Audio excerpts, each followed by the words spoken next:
How to make a plan for downsizing after divorce. Hi, I'm Tim Blankenship with divorce661.com. After a divorce, many people find themselves needing or choosing to downsize.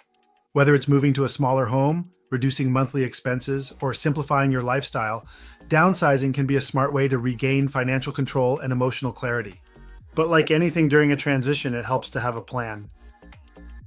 Start by evaluating what you truly need in your next chapter. That means assessing your living space, belongings, and budget. Ask yourself, do you need a 3-bedroom house anymore? Could an apartment, condo, or even shared living arrangement better fit your new lifestyle?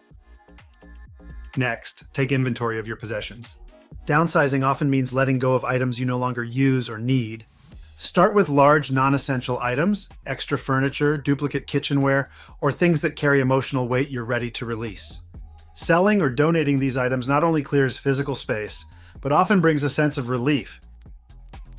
We recently helped a client who felt overwhelmed at the thought of leaving the family home.